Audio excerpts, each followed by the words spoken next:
Hi again, folks. I know I should study this out more than just share it with you, but it's exciting. This is a book you really got to get, really need to get. I just am amazed at what I'm reading here, so I'm going to share some more thoughts with you on just little topics here with demons and stuff. It kind of answers some of the questions. You know, I always wondered back in Yeshua's day why there were so many people with diseases that were demon related, and I could see if they were passing out food and stuff, and the poor people would go to all these different temples and get free food. It's like, why would you not do that? Well, you can understand then why Yahweh demanded that we do not take meat offered to idol and stuff. So this is out of the Clementine Homilies, page 156. How are they expelled? This is something I had not thought about. But the reason why the demons delight in entering into a man's body is this: being spirits and having desires after meat and drinks and sexual pleasures, but not being able to partake of these by reason of them being a spirit, and wanting organs fitted for their enjoyment. They enter into a man's body in order that, getting organs to minister to them, they may obtain the things that they wish, whether it be meat by means of men's teeth, or sexual pleasure, or means of men's members.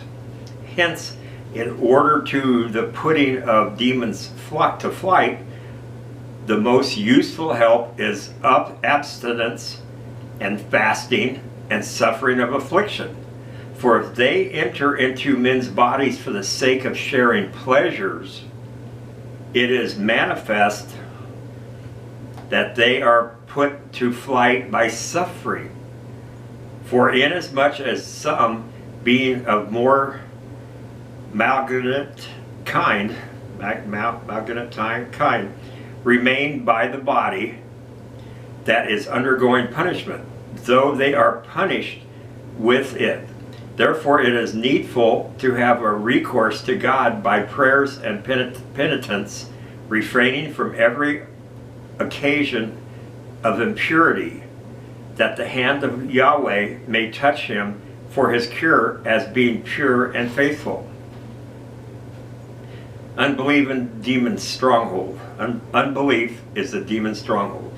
But it is necessary in our prayers to acknowledge that we had recourse to Yahweh, and to bear witness, not to the apathy, but to the slowness of the demon. For all things are done to the believer, nothing to the unbeliever.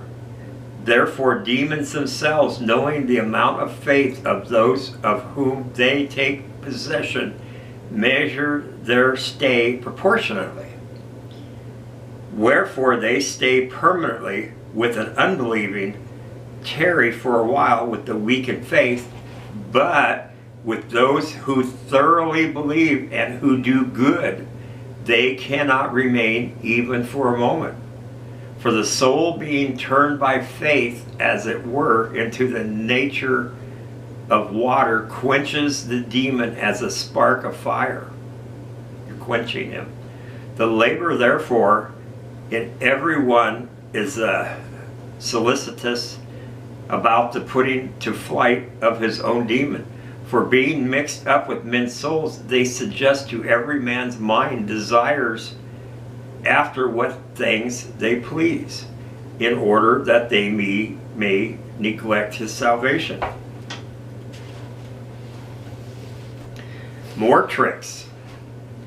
Therefore, shunning and hating us, they are deceived, not knowing how it happens that they devise things opposed to their health.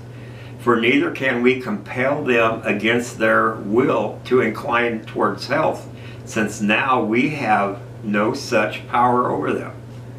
Nor are they able of themselves to understand the evil instigation of the demon. For they know not whence these evil instigations are suggested to them. And these are they whom the demons affright, appearing in such forms as they please.